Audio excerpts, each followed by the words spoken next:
coup, rien d'extraordinaire, mais je vous partage un petit peu comment j'ai pu faire mon programme de course à pied. Alors comme je vous dis, je suis papa, 3 enfants, j'entreprends, passionné de mes métiers. Donc l'idée pour moi, encore une fois, c'est pas du tout d'être un sportif de haut niveau, mais ça reste quand même me faire plaisir, c'est-à-dire pouvoir réaliser des courses à pied sans en chier après pendant 3 jours, d'accord, pouvoir m'éclater à faire des courses qui vont me faire voyager, qui vont me faire voir des beaux paysages, et tout en, voilà, j'ai quand même cet esprit-là, comme je vous dis, quand même de réaliser une performance.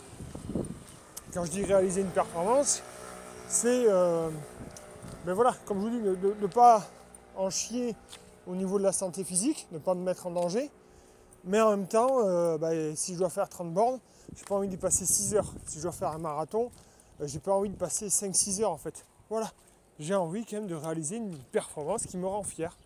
Voilà, je ne suis pas parmi les meilleurs, mais j'ai envie de me dire, par rapport au temps que j'ai, par rapport à la préparation que j'ai eue, ouais, mais écoute, c'est cool. C'est cool ce que j'ai fait là. Donc comme vous voyez ici, moi j'utilise encore une fois l'application Azeo. Elle est formidable cette application, ça me permet vraiment de tout planifier. Et regardez, quand je lève la tête, pam, aujourd'hui, donc ça c'est aujourd'hui, c'est la course que j'avais à faire. Voilà, tout simplement. Ok, programme de course à pied, c'est la course à pied numéro 1, d'accord. Tac, et si on va dessus, j'ai mon calendrier avec mes différentes semaines, semaine 1, 2, 4, 5, donc effectivement il y a 5 séances. Effectivement on pourrait se dire comme ça, putain 5 séances, moi le premier, au départ je m'étais dit je vais faire 3 séances. C'est endurance fondamentale, sprint et la sortie longue, d'accord, c'est ce que je m'étais dit. Et puis au final, la séance de sprint, je suis dans une salle le mardi soir, donc ça c'est fait, ça remplace mes sprints.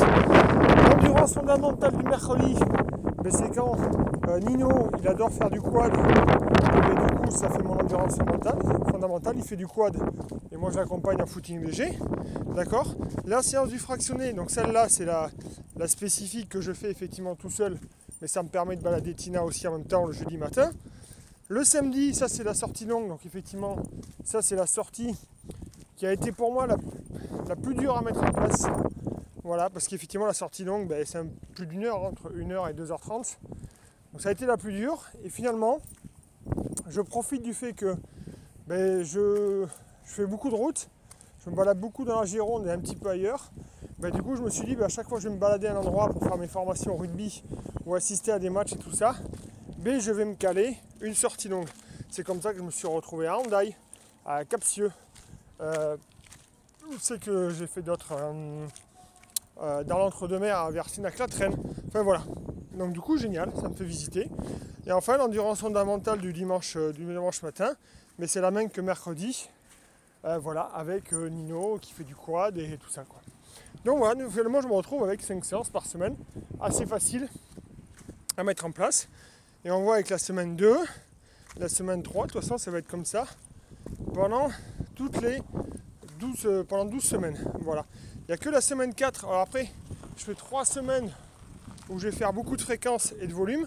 Et la semaine 4, bam, je vais réduire. Ok, ça c'est ce que j'ai vu. Ça, je n'étais pas forcément au courant, mais bien sûr, je me suis renseigné avant de faire mon programme.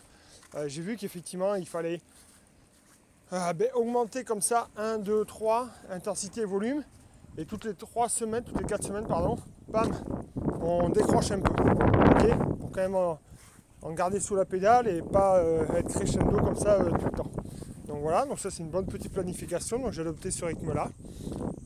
La semaine 5 on reprend, et vous voyez, on va aller jusqu'au bout, où la semaine 12, on a ces 2 dernières séances qui vont m'amener donc vers, comme je vous ai pu vous expliquer, vers ce projet. Hop, voir le calendrier. Hop, avril, mai, juin, juillet, avec ce projet ici de la course des crêtes. Voilà, donc qui est calé aussi dans mon agenda. Et je mettrai durée.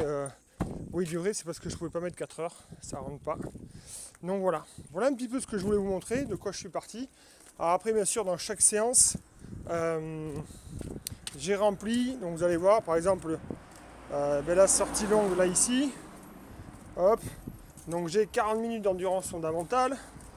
Donc ça c'est pour l'échauffement. Après sur la partie développement, je vais devoir me faire un 5 fois 5 minutes et 3 minutes, c'est-à-dire 5 minutes allure marathon et 3 minutes allure endurance fondamentale. Et ça, je vais devoir le répéter 5 fois.